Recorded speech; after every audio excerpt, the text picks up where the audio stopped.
సాయినాథుని పాదపద్మములకు నమస్కరిస్తూ సాయి స్వరాంజలి 9వ భాగమునకు స్వాగతం. సాయి భక్తులందరికీ నమస్సుమాంజలి. సాయి స్వరాంజలి విందామా మరి? కొందరికి ఒక దేవుడంటే భక్తి, మరో దేవుడి పొడగిట్టదు.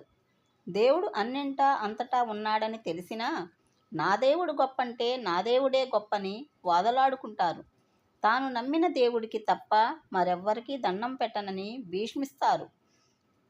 మడి మైల అంటూ గిరిగీసుకుని కూర్చుంటారు. నిజానికి భగవంతుడు సర్వాంతర్యామి. విశ్వమంతా చైతన్యమై వ్యాపించి ఉండేది భగవంతుని శక్తే. అయినా ఈ వాస్తవాన్ని గుర్తించరు. అలాంటి భక్తుల కళ్ళు తెరిపించేందుకు నేను నా భక్తులకు వారికి నచ్చిన రూపాల్లో కనిపిస్తాను. నా జీవిత చరిత్ర సముద్రంలా విశాలమైనది, లోతైనది.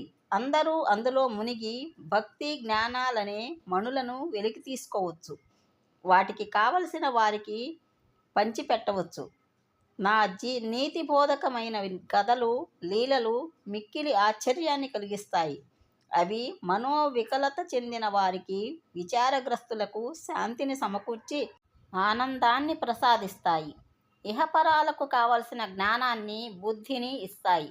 నా ప్రబోధాలను విని వాటిని మననం చేసుకుంటే బ్రహ్మానందాన్ని, అష్టాంగయోగ ప్రావీణ్యాన్ని, ధ్యానానందాన్ని పొందవచ్చు.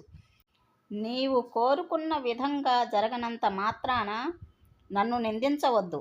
నీవాశించినవి లభించకపోతే నా గురించి తప్పుగా తీర్మానించవద్దు. నన్ను సంపూర్ణంగా విశ్వసించు. అడపాదడపా నువ్వెదుర్కొనే సమస్యలకు నువ్వు కృంగిపోవద్దు. ఏదైతే నీకు సమస్యగా కనిపిస్తుందో ఆధ్యాత్మిక పదములో నన్ను చేరుకోవడానికి అదే సోపానం కావచ్చు. నువ్వు సుఖంలో ఉన్నా, దుఃఖంలో ఉన్నా నీకు నేను ఏ రూపంలో కనిపిస్తే ఆ రూపంలోనే నాకు స్వాగతం పలుకు. ఇక నీ సమస్యలకు చెల్లుచీటీ ఇచ్చినట్టే. నన్నే పూజించమని, నన్నే సేవించమని నేనెప్పుడూ చెప్పను. నన్ను ఇతరులతో కలిసి సేవించడానికి మీకు అన్ని అవకాశాలు కల్పించాను. సమయం లేదని, శక్తి చాలదని, ఇంకా రకరకాల నెపాలతో పూజలను, ఆరాధనను వాయిదా వేస్తుంటారు. మిమ్మల్ని మీరు శుద్ధి చేసుకునే అవకాశం ఇది. మీకు పనికిరాని పనులకు ఎంతో సమయం ఉన్నట్టుంది. పై విషయాలపై మీకు ఆసక్తి మెండుగా ఉన్నట్లుంది. మీ కళ్ళలో నెలకొన్న లోపం నాకు స్పష్టంగా కనిపిస్తోంది. అది మీలో శ్రద్ధ లేకపోవటం, ప్రేమ లోపించటం. ఈ లోపం మునుముందు మిమ్మల్ని ఒంటరిని చేస్తుంది. మీరు అశాంతికి గురవుతారు. మీ లోపాలను చక్కదిద్దే అతిపెద్ద మంత్రం ప్రేమ. మానసిక సంకుచితత్వాన్ని వీడండి. సందేహాలు, అపోహలు విడిచిపెట్టండి. మీ మానసిక దృష్టి పరిధిని పెంచుకోండి. నేను పలు రూపాల్లో కూడా ఉన్నానని గ్రహించండి. నేను ప్రతి ఒక్కరిలో నివసిస్తానని తెలుసుకోండి. అందుకని నా సేవకు నేడే శ్రీకారం చుట్టండి. నేను వచ్చింది ఆశీర్వదించడానికే. నేను వచ్చింది ఇవ్వడానికే.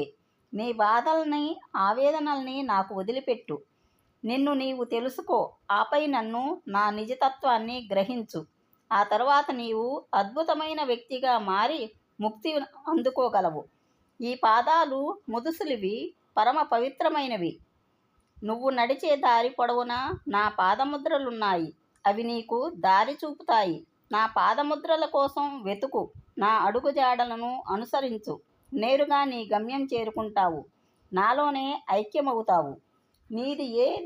నీకు ఏది మంచిదో నీకంటే బాగా నాకే తెలుసు.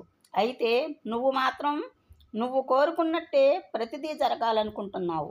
విచిత్రం ఏమిటంటే ఏది ఎలా జరగాలో ముందే నిర్ణయం అయిపోయింది. నీకేది మంచిదో నాకు మాత్రమే తెలుసు. నేను నిర్దేశించిన విషయాలన్నింటినీ పాటించు. ఇక ఏమాత్రం జాగు చేయకు. మీలో ప్రతి ఒక్కరి కోసం నేను కొంత సమయాన్ని కేటాయించాను. ఆ సమయంలోనే పనులన్నిటినీ ముగించండి. వర్తమానంలో ఉంటూ వర్తమానంలో బ్రతకటం నేర్చుకోండి. ఆ తర్వాత జీవించటం ఎలాగో నేర్పుతాను. నీ పనులన్నింటినీ విజయవంతంగా పూర్తి చేయి. నిన్ను నీవు నా పాదాలకు అర్పించుకో. నా అనుగ్రహం సంపూర్ణంగా ఉంటుంది. ప్రేమతో, భక్తితో, సేవతో, జ్ఞానంతో, త్యాగంతో, శ్రద్ధతో మన జీవితాలని పరిపక్వం చేసుకోవాలి. అప్పుడే ఆత్మ సాక్షాత్కారం అవుతుంది. అప్పుడే అన్నింటా ఆత్మను చూడగలుగుతాం. సర్వత్రా ఆత్మను చూడగలిగేవాడు కష్టం, సుఖం, మోహం, వ్యామోహం, దుఃఖం అనే విచారాలకు గురికాడు. కష్టసుఖాలు, బాధలు మనోకల్పితాలు. సమస్త వస్తుకోటిని ఒక్కటిగా చూడటం నేర్చుకున్నవాడు బాధలకు, దుఃఖ వికారాలకు అతీతంగా బతకగలుగుతాడు. భూమిపై మనిషంత స్వార్థ జీవి మరొకటి లేదు. ప్రతిదీ తన సొంతమే అనుకుంటాడు. దాని చుట్టూనే తిరుగుతాడు. జీవితాన్ని అల్లుకుంటాడు. అదే శాశ్వతమనే భ్రమలో గడిపేస్తాడు. నాది అనే భావంతో సిరి సంపదలు పోగేసుకొని స్వార్థాన్ని మూటగట్టుకుంటాడు. సాయి నామం ఒక్కటే ఇటువంటి భావాన్ని తొలగిస్తుంది. నా ఎదుట భక్తితో చేతులు చాస్తే రేయింబవళ్ళు మీ చెంతనే ఉంటాను. సప్త సముద్రాలకు ఆవల ఉన్న మీరేం చేస్తున్నారో నాకు తెలుస్తోంది. నన్ను ఆనందపరచడమే నీ లక్ష్యం కావాలి.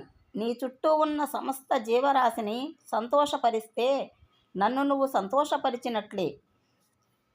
ఈ యొక్క సాయి స్వరాంజలి అందరికీ చేరాలన్న ఉద్దేశంతో అందరికీ సాయిబాబా కృప కలగాలని ఆశిస్తూ thank you for watching. Thank you.